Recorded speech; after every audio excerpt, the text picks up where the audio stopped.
이 차가운 은보다 당신의 손이 더 뜨겁군요. 나는 왕실의 며느리였다. 하지만 그들은 나를 지우기로 했다. 조선의 기강을 더럽힌 대가다. 저 여인의 이름을 기록에서 지워라. 저 여인을 당장 의금부로 끌고 가라. 성종 임금님의 노성이 궁궐을 뒤흔들던 그날, 저는 관아 마당에 무릎을 꿇고 있었습니다. 제 등 뒤로는 장형 100대를 집행할 두꺼운 곤장이 놓여 있었고요. 100대요. 남자들도 50대만 맞아도 목숨이 위태로운 형벌인데 저는 100대를 받아야 했습니다. 하지만 여러분, 이건 시작에 불과했습니다. 장형 100대로도 모자라. 임금님은 직접 나서서 저에게 사형을 명하셨거든요. 조선 건국 이래 왕이 직접 한 여인의 죽음을 명령한 건 전무후무한 일이었습니다. 대체 제가 무슨 죄를 지었길래 이런 극형을 받아야 했을까요? 이 모든 상황이 벌어진 데에는 아주 충격적인 이유가 있었습니다. 제 이야기는 사실 아주 평범하게 시작되었습니다. 저는 한양에서 태어났습니다. 아버지는 박윤창, 공신 집안 출신으로 지금의 외교부 국장급에 해당하는 승문원 지사를 지내신 분이었죠. 어머니는 늘 제게 말씀하셨습니다. 구마야, 내가 얼마나 복받은 아이인지 아느냐? 그랬습니다. 저는 정말 복받은 아이였어요.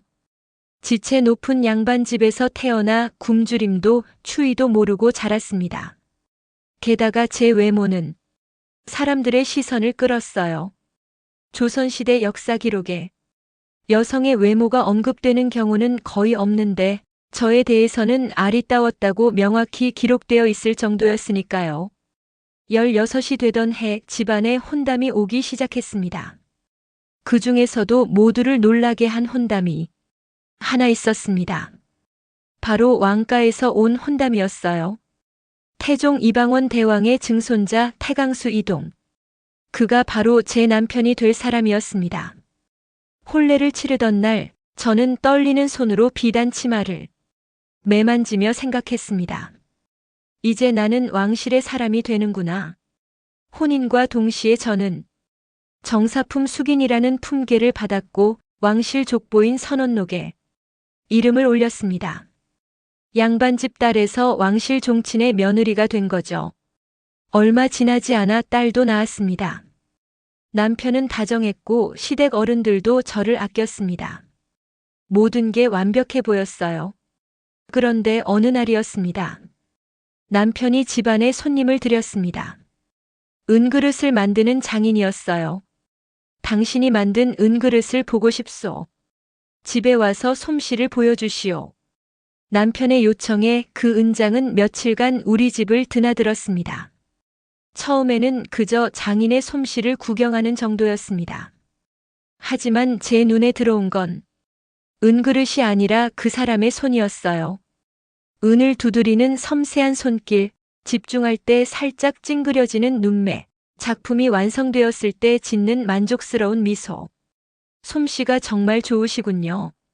제가 처음 그에게 말을 건넸을 때 그는 놀란 듯 고개를 들었습니다. 그리고 우리의 눈이 마주쳤죠. 남편이 외출한 날이었습니다. 저는 계집종의 옷을 입고 은장이 일하는 방으로 갔습니다. 제가 좀 더 가까이서 봐도 될까요?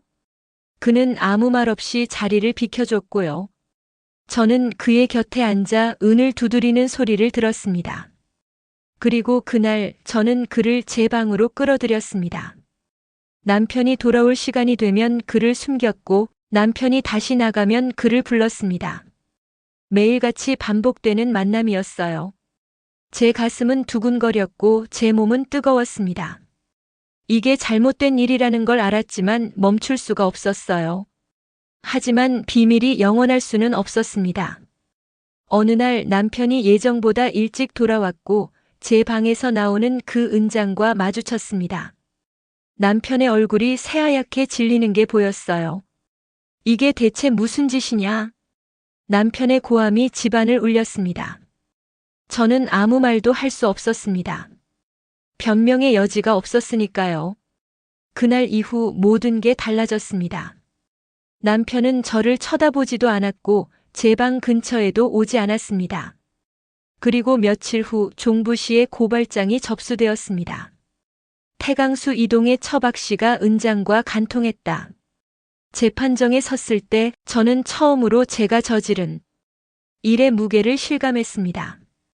하지만 더 충격적인 건 판결이었어요. 태강수 이동이 기생연경에게 빠져 철을 버렸으니 잘못은 남편에게 있다. 다시 합치도록 하라. 종부시는 제 편을 들어줬습니다. 심지어 성종 임금님까지도 남편에게 저를 다시 받아들이라고 명하셨어요. 하지만 남편은 왕명을 거부했습니다. 저 여자와는 절대 살 수 없습니다. 그는 끝까지 저를 거부했고 결국 저는 집에서 쫓겨났습니다. 27살의 나이에 거리로 내던져진 거죠. 왕실 종친의 아내였던 제가 하루아침에 아무것도 아닌 사람이 되었습니다. 공식적으로 이혼한 것도 아니고 그렇다고 남편이 있는 것도 아닌 애매한 처지. 재혼도 할 수 없고 친정으로 돌아갈 면목도 없었습니다. 어느 날 밤 저는 텅 빈 방에서 눈물을 흘리고 있었습니다. 그때 제 곁에서 시중을 들던 계집종이 조심스럽게 입을 열었습니다. 마님, 사람이 얼마나 산다고 이렇게 상심하고 계십니까? 무슨 소리냐? 종년이라는 사람이 있사옵니다. 일찍 출세하여 사원부 감찰이 되었고 용모도 아름답기가 태강수보다 월등히 낫습니다.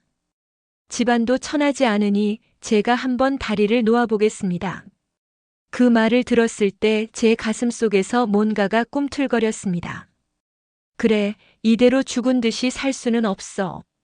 저는 계집종의 제안을 받아들였습니다. 그리고 그날 저는 결심했습니다. 양반 여성으로 살았던 지난 삶을 버리고 완전히 다른 사람으로 살기로요. 어차피 남편도 없고 집안도 저를 버렸으니 이제 제 마음대로 살아보기로 한 거죠. 그렇게 저의 진짜 이야기가 시작되었습니다. 저 여자를 보십시오. 얼굴이 저리 곱습니다. 허름한 옷을 입고 길을 걷던 저를 한 남자가 뒤쫓아왔습니다. 황산수 인환. 그는 제 남편 태강수 이동의 육촌 형제였습니다. 왕족이었죠. 보통이라면 고개를 돌렸어야 했습니다. 왕족과 눈을 마주치는 것조차 조심해야 하는 게 제 처지였으니까요. 하지만 저는 멈춰섰습니다. 그리고 그를 똑바로 쳐다봤어요. 저를 부르셨습니까?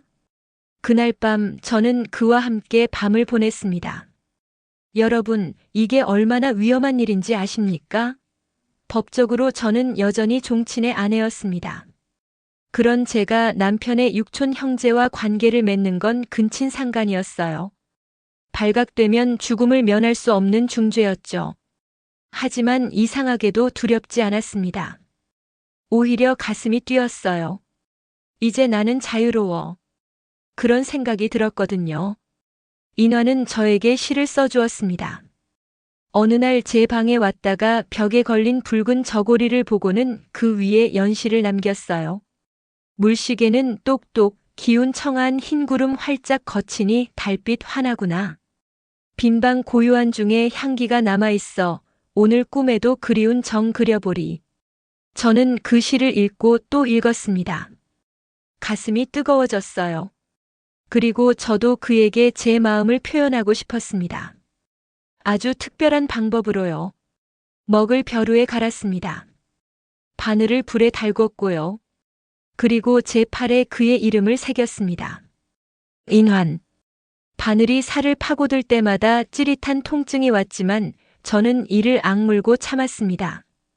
피가 배어나오는 제 팔을 보며 생각했습니다. 이 고통만큼 내 마음도 진실하다. 하지만 여러분, 제 팔에 새겨진 이름은 인환뿐만이 아니었습니다. 얼마 후 저는 박강찬이라는 남자를 만났습니다. 지금으로 치면 전도 유망한 의대생 같은 사람이었어요. 총명하고 학식이 깊었죠. 그와 밤을 보낸 후 저는 다른 쪽 팔에 그의 이름을 새겼습니다. 그리고 또 다른 팔이 없어지자 이번에는 등에 새겼습니다. 가이양이라는 하급 관리의 이름을요. 계집종이 제 등에 바늘을 대는 동안 저는 이불을 깨물며 신음을 참았습니다. 마님, 정말 괜찮으십니까? 계속해라. 멈추지 마라. 몸에 새겨진 3개의 이름. 그게 제 사랑의 증거였습니다. 하지만 이 남자들을 만날 수 있었던 데에는 비밀이 있었습니다. 저는 제 신분을 속였거든요. 단오날이었습니다. 곱게 차려입고 그네를 타러 나갔을 때 한 남자가 제게 다가왔습니다. 수산수 이기. 역시 왕족이었습니다. 저 여인은 누구요? 그가 제 곁에 계집종에게 물었습니다. 계집종은 제가 시킨 대로 대답했어요. 하급 군인의 첩이옵니다. 그의 얼굴에 안도의 빛이 스쳤습니다. 왕족인 자신이 만나도 될 만한 신분이라고 판단한 거죠. 그날 밤 저는 그와도 함께 했습니다. 또 다른 날에는 다르게 속였습니다. 길을 지나가는데 춘향군의 사위 이승원이라는 남자가 제게 관심을 보였거든요. 계집종에게 물었을 때 이번에는 이렇게 대답하게 했습니다. 지방에서 온 기생이옵니다. 그 말에 그는 더 적극적으로 저를 쫓아왔습니다. 기생이라면 얼마든지 만날 수 있다고 생각한 거죠. 왜 신분을 속여야 했냐고요? 간단합니다. 제가 왕실 종친의 아내였다는 사실이 알려지면 아무도 저를 만나려 하지 않았을 테니까요. 양반 여성은 한 남자만 바라보고 살아야 했지만 기생이나 첩은 어느 정도 자유로웠습니다. 그래서 저는 상황에 따라 신분을 바꿨습니다. 때로는 하급 군인의 첩이었고, 때로는 지방 기생이었고, 때로는 그냥 가난한 여인이었습니다. 길가에 집을 얻어 살았습니다. 그곳에서 오가는 남자들을 지켜봤어요. 계집종과 함께 점수를 매기기도 했죠. 저 사람은 어때 보이느냐? 나이가 젊고 몸가짐이 단정해 보이옵니다. 좋아, 저 사람은 내가 만나보겠다. 저기 저 사람은 어떠하옵니까? 코가 크고 건장해 보이는구나. 내가 한번 접근해 보거라. 농담처럼 주고받는 대화였지만 실제로 저는 그렇게 남자들을 만났습니다. 하루도 빠짐없이요. 사람들 사이에서 소문이 퍼지기 시작했습니다. 한양에 요부가 하나 있다던데. 신분도 모를 여자가 남자들을 홀린다더라. 하지만 저는 신경 쓰지 않았습니다. 어차피 잃을 것도 없었고 지킬 명예도 없었으니까요. 그러던 어느 날 제 인생에서 가장 위험한 만남이 시작되었습니다. 그는 노비였습니다. 이름은 직업. 제 집안일을 거들러 온 종이었어요. 처음 그를 봤을 때는 아무 감정도 없었습니다. 그냥 종일 뿐이었으니까요. 하지만 며칠을 함께 지내다 보니 그의 눈빛이 다르다는 걸 알았습니다. 저를 바라보는 그 눈에는 존경도 두려움도 없었어요. 그저 한 여자를 보는 남자의 눈빛이었죠. 직업아. 예, 마님. 이리 가까이 오너라. 그날 밤 저는 선을 넘었습니다. 양반과 천민의 경계, 주인과 종의 경계, 모든 걸 넘어선 거죠. 조선에서 이건 상상도 할 수 없는 일이었습니다. 신분제가 흔들리는 건 나라의 근간이 무너지는 것과 같았으니까요. 하지만 저는 멈출 수 없었어요. 왜냐고요? 솔직히 말씀드리면 저는 그 모든 금기가 주는 스릴을 즐기고 있었습니다. 왕족과의 근친 상간, 신분을 속인 만남, 그리고 종과의 관계까지. 할수록 더 위험했고 위험할수록 더 살아있다는 느낌이 들었거든요. 나는 지금 조선의 모든 법도를 깨고 있어. 나는 자유로워. 하지만 자유에는 대가가 따르는 법입니다. 1480년 어느 봄날이었습니다. 황산수 인원이 갑자기 세상을 떠났습니다. 병사였다고 했지만 곧 소문이 돌기 시작했어요. 인환이 한 여인과 부적절한 관계를 맺었다더라. 그 여인이 누구냐? 종친의 아내였다는데 제 가슴이 철렁 내려앉았습니다. 비밀이 새어나가고 있었던 거죠. 그리고 며칠 후 관아의 포졸들이 제 집 앞에 나타났습니다. 박 씨 부인 의금부에 동행하시오. 그들이 저를 끌고 가는 동안 길가에 사람들이 수군거리는 소리가 들렸습니다. 저 여자가 그 유명한 왕족들과 종과도 잤다던데. 저는 고개를 들고 걸었습니다. 부끄럽지 않았습니다. 후회도 없었어요. 하지만 의금부 감옥에 갇혀 차가운 바닥에 앉았을 때 문득 깨달았습니다. 아, 이제 끝이구나. 그리고 제 인생에서 가장 끔찍한 신문이 시작되었습니다. 입을 열지 않으면 형벌을 가하겠다. 의금부 취조관의 차가운 목소리가 감옥에 울려 퍼졌습니다. 저는 무릎을 꿇은 채 고개를 숙이고 있었습니다. 제 앞에는 두툼한 곤장이 놓여 있었고요. 황산수 인환과 정을 통했느냐? 침묵했습니다. 대답하라. 여전히 입을 다물었습니다. 제게도 계산이 있었습니다. 저는 여전히 왕실 종친의 아내였고 사대부 집안의 딸이었습니다. 증거가 명확하지 않다면 풀려날 수도 있었어요. 그러니 끝까지 부인하면 어떻게든 빠져나갈 구멍이 있을 거라고 생각했습니다. 하지만 취조관은 제 생각을 꿰뚫고 있었던 것 같습니다. 형벌을 가하라. 그 명령이 떨어지자 포졸이 다가왔습니다. 장형을 집행하려는 거였죠. 저는 그제야 두려움이 밀려왔습니다. 잠깐만 기다려 주십시오. 그럼 사실대로 말할 것이냐? 여전히 입술을 깨물었습니다. 인정하는 순간 저는 끝이라는 걸 알았으니까요. 결국 장형 10대를 맞았습니다. 곤장이 제 종아리를 내리칠 때마다 비명이 터져 나왔습니다. 살이 터지고 피가 흘렀어요. 10대를 맞고 나니 일어설 수조차 없었습니다. 이제 말하겠느냐? 아무것도 한 일이 없습니다.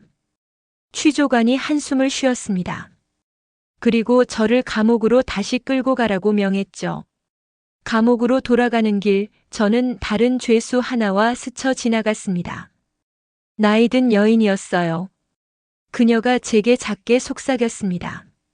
모두 털어놓으시오. 그래야 살 수 있소. 무슨 말씀입니까? 옛날에 감동이라는 여인이 있었소. 그 여인도 간통죄로 잡혀왔지만 모든 걸 솔직히 고백했더니 목숨을 건졌다오. 숨기면 더 큰 벌을 받게 되오. 그 말이 제 머릿속에 맴돌았습니다. 모두 털어놓으면 살 수 있다. 다음 날 취조가 다시 시작되었습니다. 마지막으로 묻겠다. 내가 간통한 남자들의 이름을 대라. 저는 깊게 숨을 들이쉬었습니다.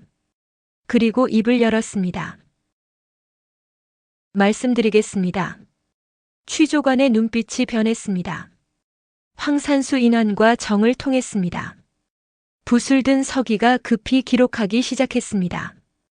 또 누가 있느냐? 수산수 이기와도 관계했습니다. 계속하라. 박강찬, 가이양, 이승원. 이름을 하나씩 댈 때마다 취조실의 공기가 무거워졌습니다. 취조관의 얼굴이 점점 굳어지는 게 보였어요. 그게 전부냐? 아직 더 있습니다. 뭐라고? 저는 모든 걸 토해냈습니다. 김이라는 양반 종직업까지. 제가 만났던 남자들의 이름을 하나하나 불렀습니다. 총 몇 명이냐? 17명입니다. 취조실이 침묵에 잠겼습니다. 한참 후에야 취조관이 입을 열었습니다. 17명이라고? 예. 그 중에 왕족이 몇 명이냐? 5명입니다. 취조관이 자리에서 벌떡 일어났습니다. 종은 몇 명이냐? 1명입니다. 미친. 이 여자가 미쳤구나. 그의 외침에 다른 관리들이 몰려들었습니다.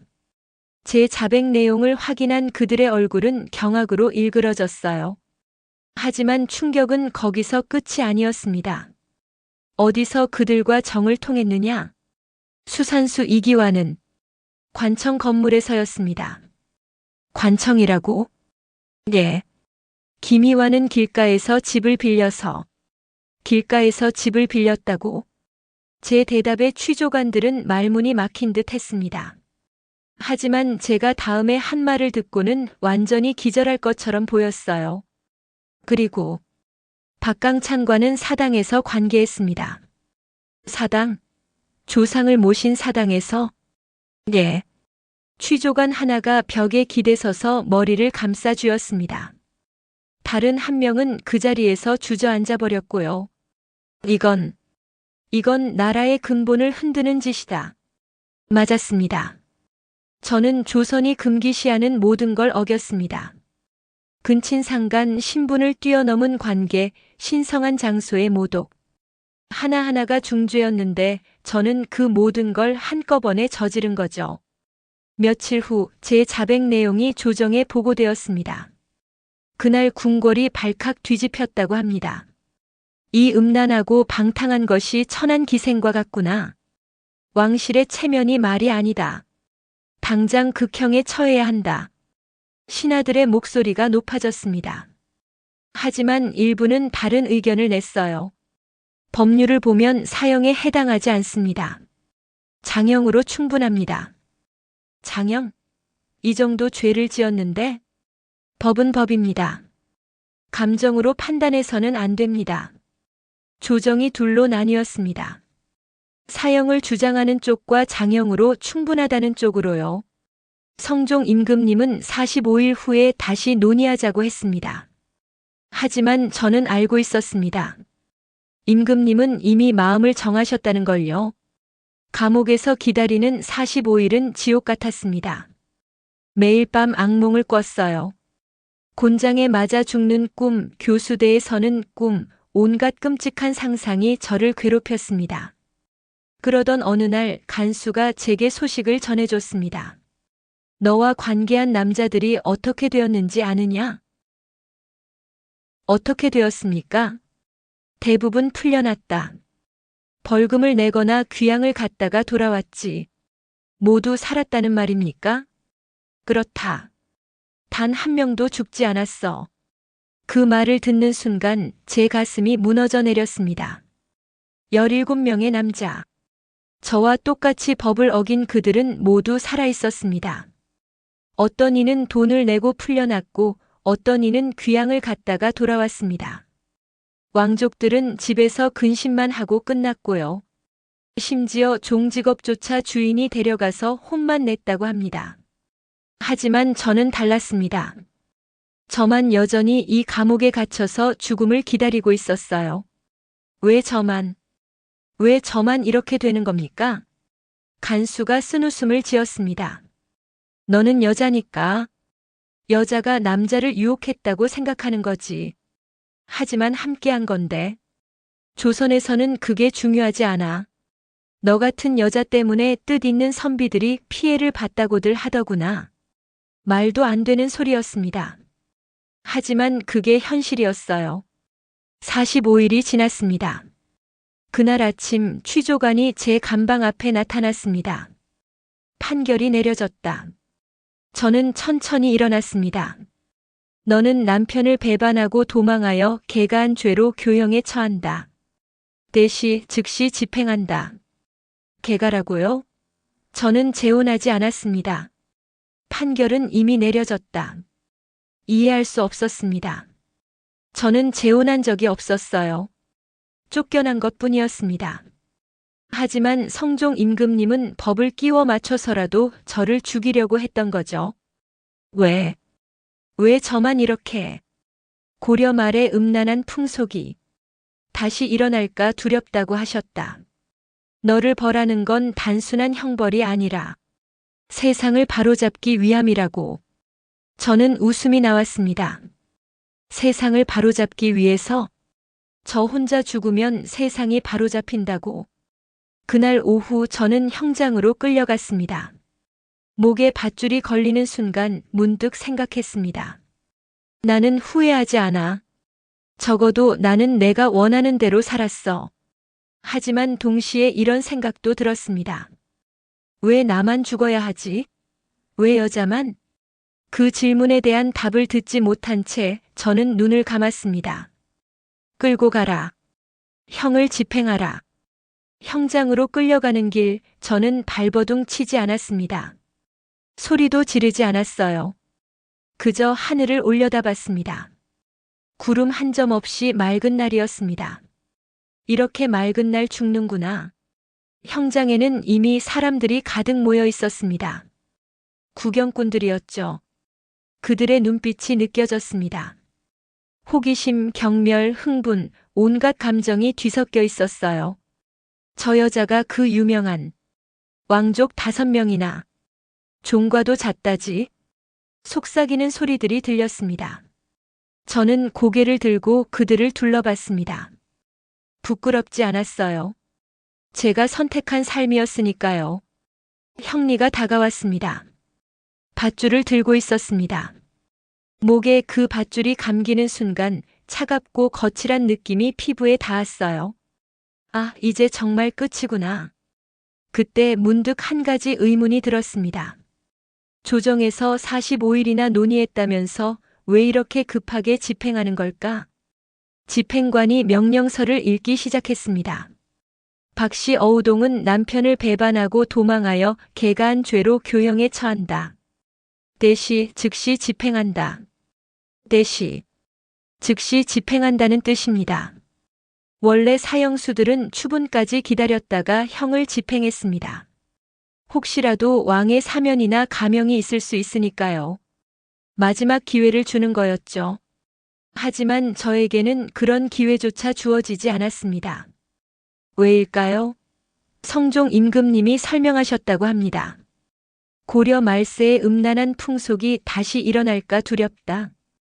이 여인의 처벌은 단순한 형벌이 아니라 풍속을 바르게 이끌어가기 위함이다. 풍속을 바르게 이끈다. 그 말의 의미를 저는 그제야 이해했습니다. 저는 본보기였던 겁니다. 성종 임금님이 만들고자 하는 새로운 조선, 엄격한 유교 국가에서 여성이 어떻게 살아야 하는지 보여주는 본보기. 저 같은 여자가 어떤 대가를 치르는지 온 백성에게 보여주려던 거였어요. 형리가 제 옆에 섰습니다. 마지막으로 할 말이 있느냐? 저는 잠시 생각했습니다. 뭐라고 말해야 할까? 용서를 빌어야 할까? 후회한다고 말해야 할까? 하지만 입 밖으로 나온 건 전혀 다른 말이었습니다. 저는 후회하지 않습니다. 구경꾼들 사이에서 웅성거림이 일었습니다. 저는 제가 원하는 대로 살았습니다. 제가 사랑하고 싶은 사람을 사랑했고 제가 만나고 싶은 사람을 만났습니다. 형리의 얼굴이 굳어졌습니다. 하지만 한 가지는 묻고 싶습니다. 저와 함께했던 남자들은 모두 살아있습니다. 왜 저만 죽어야 합니까? 여자라서입니까? 그 질문에 아무도 대답하지 않았습니다. 저 남자들은 집으로 돌아가 편히 잠들 겁니다. 아내를 안고 자식을 보며 다시 평범한 삶을 살겠죠. 하지만 저는 오늘 여기서 죽습니다. 같은 일을 했는데 왜 결과는 다릅니까? 여전히 침묵뿐이었습니다. 이게 조선의 법입니까? 이게 정의입니까? 집행관이 손을 들었습니다. 더 이상 말을 하지 말라는 신호였어요. 형을 집행하라. 밧줄이 팽팽해지기 시작했습니다. 숨이 막혀왔어요. 저는 눈을 감았습니다. 그런데 이상했습니다. 두렵지 않았어요. 오히려 평화로웠습니다. 마지막 순간 제 인생이 주마등처럼 스쳐 지나갔습니다. 양반집 딸로 태어나 사랑받으며 자랐던 어린 시절. 왕족과 결혼해 행복할 줄 알았던 그날. 은장과 처음 눈이 마주쳤던 순간. 쫓겨나 거리를 헤매던 밤. 인환이 써준 시를 읽으며 가슴 뛰던 때.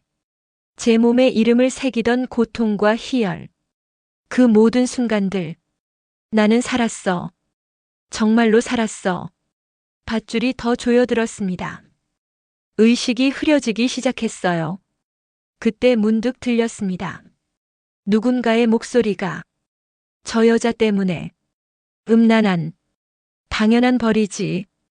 마지막까지도 사람들은 저를 비난하고 있었습니다. 하지만 이상하게도 화가 나지 않았어요. 너희들은 모를 거야. 자유가 얼마나 달콤한지. 의식이 완전히 사라지기 직전 저는 생각했습니다. 5년 후 성종 임금님은 경국대전을 반포했습니다. 조선을 다스리는 기본 법전이었죠. 그 안에는 제 죽음이 만들어낸 새로운 규칙들이 가득했습니다. 여성의 재혼은 절대 금지. 재혼한 여성의 자손은 과거에 응시할 수조차 없었습니다. 어머니가 재혼하면 아들의 미래가 막히는 거였죠. 그러니 아무리 젊은 과부라도 아무리 굶주려도 재혼을 감히 생각할 수 없었습니다. 굶어 죽더라도 정절을 지켜야 한다. 그게 성종시대가 만든 새로운 덕목이었습니다. 여성은 남성과 함부로 마주쳐서도 안 되었습니다. 내외법이 엄격해졌죠. 집 밖으로 나갈 때는 얼굴을 가려야 했습니다. 장옷을 쓰거나 사면이 막힌 가마를 타야 했어요. 여성의 활동 범위는 집 안으로 완전히 제한되었습니다. 바깥 세상과 단절된 채 오직 남편과 자식을 위해 살아야 했죠. 이 모든 변화가 누구 때문이었을까요? 바로 저 어우동 때문이었습니다. 성종 임금님은 저를 죽임으로써 메시지를 전달했습니다. 조선의 여성은 이렇게 살아야 한다. 벗어나면 죽음이다. 저는 본보기가 되었습니다. 반면교사가 되었죠. 제 죽음을 통해 수많은 여성들이 두려움을 배웠습니다. 나도 저렇게 되고 싶지 않아. 조용히 살아야지. 참고 견뎌야지. 그렇게 조선의 여성상이 완성되었습니다. 하지만 여러분 한 가지만 기억해 주세요. 저와 함께했던 17명의 남자. 그들 중 단 한 명도 죽지 않았습니다. 왕족들은 집에서 근심만 했고 양반들은 벌금을 내거나 귀양을 갔다가 돌아왔습니다. 심지어 종직업조차 주인에게 혼만 나고 끝났어요. 같은 침대에 누웠는데 한 명은 살고 한 명은 죽었습니다. 왜일까요? 성종 임금님은 말씀하셨습니다. 천한 기생 같은 여자 때문에 뜻있는 선비들이 피해를 본 것이다. 여자가 남자를 유혹했다. 여자 때문에 남자가 잘못했다. 그게 조선의 논리였습니다. 제가 죽고 나서 사람들은 제 이름을 욕했습니다. 어우동, 조선 최악의 음녀. 그렇게 역사에 기록되었죠. 하지만 저는 묻고 싶습니다. 정말 저만 나쁜 건가요? 17명의 남자들은 아무 잘못이 없는 건가요? 법은 평등하다고 했습니다. 하지만 제 죽음은 평등했나요? 여러분이 판단해 주세요. 저는 조선의 법에 의해 죽었습니다. 하지만 동시에 조선의 이중잣대에 의해서도 죽었습니다. 제 마지막 질문을 남깁니다. 과연 잘못은 누구에게 있었을까요? 어우동이 죽은 지 5년이 지났습니다. 1485년 궁궐 편전에 신하들이 모여들었습니다. 성종 임금님 앞에 두꺼운 책 한 권이 놓였어요. 바로 경국대전이었습니다. 이제 우리 조선을 다스릴 기본 법전이 완성되었소. 신하들이 일제히 고개를 숙였습니다. 이 법전으로 나라의 기강을 바로잡고 백성들을 올바르게 이끌 것이요. 성종 임금님의 목소리에는 확신이 담겨 있었습니다. 그리고 그 확신 뒤에는 제 죽음이 있었습니다. 경국대전 그 안을 들여다보면 제가 얼마나 큰 영향을 끼쳤는지 알 수 있습니다. 첫 번째 조항. 여성의 재혼 금지. 재혼한 여성의 자손은 과거에 응시할 수 없다. 단 한 줄의 문장이었지만 이게 얼마나 무서운 규정인지 아십니까? 젊은 나이에 남편을 잃은 여성을 생각해 보세요. 20살의 과부가 되었습니다. 앞으로 60년, 70년을 혼자 살아야 해요. 배고프고 외롭고 힘듭니다. 재혼하고 싶습니다. 하지만 할 수 없어요. 왜냐고요? 어머니, 저 때문에 재혼하지 마세요. 제가 과거를 봐야 합니다. 아들이 울며 매달립니다. 어머니가 재혼하면 자기는 평생 벼슬길에 오를 수 없다고요. 그렇게 젊은 과부는 자식 때문에 재혼을 포기합니다. 60년을 혼자 살다 죽는 거죠. 혹시 자식이 없는 과부는 어떨까요? 그럼 재혼할 수 있을까요? 아닙니다. 그들에게도 압박이 있었습니다. 굶어 죽는다는 핑계로 정절을 잃는 과부가 많습니다. 신하들이 이렇게 말했습니다. 굶어 죽더라도 정절은 지켜야 한다는 거였어요. 실제로 흉년이 들었을 때 가장 먼저 굶어 죽는 게 젊은 과부들이었습니다. 재혼도 못하고 혼자 살아갈 방법도 없었으니까요. 하지만 조선은 그들을 도우려 하지 않았습니다. 오히려 이렇게 말했죠. 굶어 죽는 것이 정절을 잃는 것보다 낫다. 여러분, 이게 말이 됩니까? 하지만 그게 성종시대가 만든 조선이었습니다. 그리고 그 시작에는 제가 있었어요. 재혼도 하지 않았는데 여러 남자를 만났던 저 어우동이. 두 번째 조항. 내외법의 강화. 여성은 함부로 바깥 출입을 해서는 안 됩니다. 남성과 마주치면 안 되니까요. 집안에 남자 손님이 오면 어떻게 해야 할까요? 나으리 안에 계시옵니까? 손님이 묻습니다. 하지만 안주인은 직접 대답할 수 없어요. 대신 계집종을 시켜 전달해야 합니다. 마님께서 안에 계시다고 전하라 하셨습니다. 이게 내외법이었습니다. 같은 집 안에 있어도 직접 대화할 수 없는 거죠. 부득이하게 밖에 나가야 할 때는 어떻게 할까요? 얼굴을 가려야 합니다. 장옷이라는 긴 옷을 머리부터 뒤집어 쓰고요. 그것도 부족해서 사면이 막힌 가마를 타야 했습니다. 밖에서 절대 볼 수 없도록요. 왜 이렇게까지 해야 했을까요? 여성이 남성과 마주치면 정절을 잃을 수 있다. 조선은 그렇게 믿었습니다. 그리고 그 믿음의 근거는 무엇이었을까요? 바로 저였습니다. 남자들과 자유롭게 만나고 길거리에서 남자를 골라 사귀었던 저 어우동이. 성종 임금님은 제 사례를 들며 말씀하셨을 겁니다.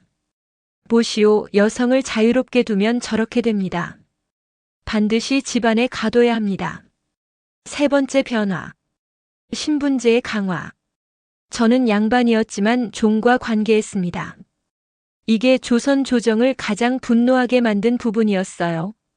신분 질서가 무너졌다. 상놈이 양반 여자를 농락했다. 이것은 나라의 근본을 흔드는 일이다. 신하들이 목청을 높였습니다. 그들이 무서워한 건 단순히 간통이 아니었어요.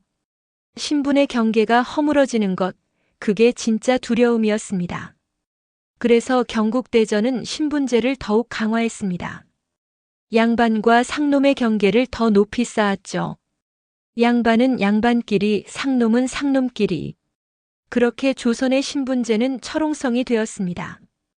그리고 그 철옹성을 쌓는 데 사용된 첫 번째 벽돌이 바로 제 죽음이었습니다. 하지만 여러분, 이상한 점을 발견하셨나요?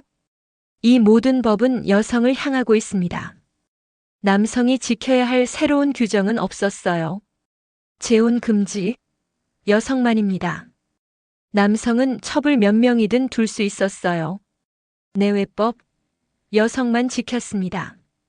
남성은 자유롭게 드나들었죠. 신분을 넘어선 관계, 양반 남성이 천민 여성을 첩으로 삼는 건 아무 문제가 없었습니다. 하지만 그 반대는 절대 금지였어요. 왜 이렇게 되었을까요? 간단합니다. 법을 만드는 사람들이 모두 남성이었으니까요. 그들은 자신들에게 유리한 법을 만들었습니다. 자신들의 자유는 지키면서 여성들만 통제한 거죠. 그리고 그 모든 불평등한 법을 정당화하는 데 저를 이용했습니다. 어우동 같은 여자가 다시 나오면 안 된다. 그게 명분이었습니다. 성종시대 이후 조선의 여성상이 완전히 바뀌었습니다. 고려시대까지만 해도 여성들은 비교적 자유로웠습니다. 재혼도 할 수 있었고 재산도 상속받았으며 사회 활동도 어느 정도 가능했어요. 하지만 성종시대를 거치며 모든 게 달라졌습니다. 여성은 집안에 갇혔습니다. 한 남자만 바라보며 살아야 했습니다. 재산도 자유도 목소리도 잃어버렸죠. 그리고 그렇게 사는 게 미덕이라고 배웠습니다. 정절은 여성의 생명이다. 굶어 죽을지언정 재혼하지 마라. 남편을 섬기는 것이 여자의 도리다.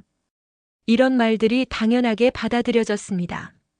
그게 200년, 300년 계속되면서 사람들은 그게 원래부터 그랬던 것처럼 생각하게 되었어요. 하지만 아닙니다. 원래부터 그랬던 게 아니에요. 성종시대에 만들어진 겁니다. 그리고 그 시작점에 제가 있었습니다. 저는 자유를 원했습니다. 제가 사랑하고 싶은 사람을 사랑하고 제가 살고 싶은 대로 살고 싶었어요.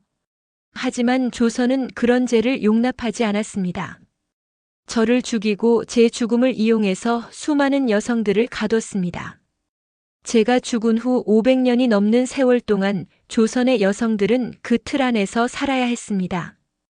어떤 여성은 20살의 과부가 되어 80세까지 혼자 살다 죽었습니다. 어떤 여성은 굶주림에 시달리면서도 재혼하지 못해 결국 굶어 죽었습니다. 어떤 여성은 사랑하는 남자가 있었지만 집안이 허락하지 않아 평생 그리움만 안고 살았습니다.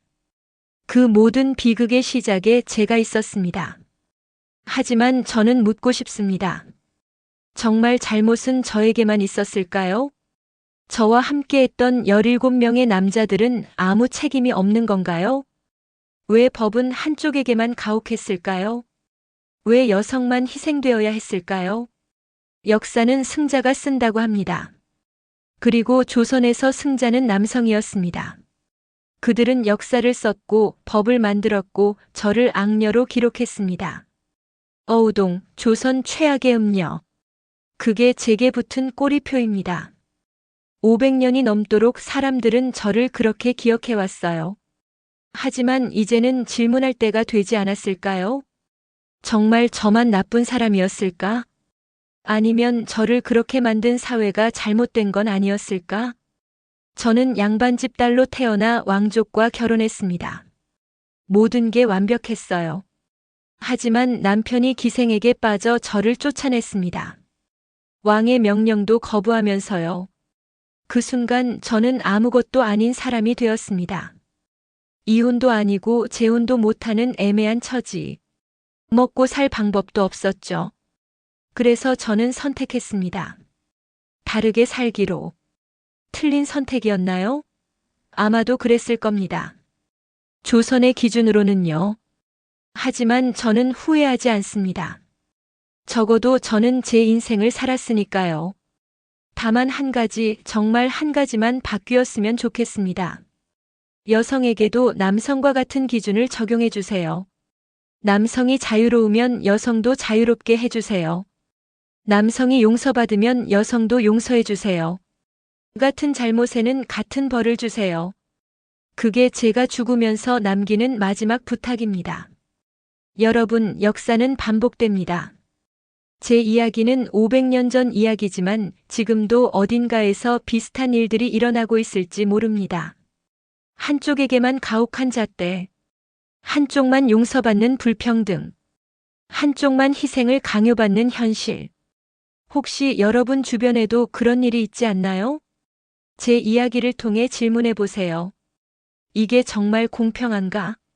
왜 한쪽만 벌을 받는가? 같은 일을 했는데 왜 결과가 다른가? 그 질문들이 세상을 조금씩 바꿀 겁니다. 저는 어우동입니다. 조선시대를 살다 간 한 여성입니다. 악녀로 기록되었지만 저는 그저 자유롭게 살고 싶었던 사람일 뿐이었습니다. 제 이야기를 기억해 주세요. 그리고 질문해 주세요. 역사는 누가 쓰는가? 정의는 누구를 위한 것인가? 자유는 누구의 것인가? 그 답을 찾는 것은 이제 여러분의 몫입니다.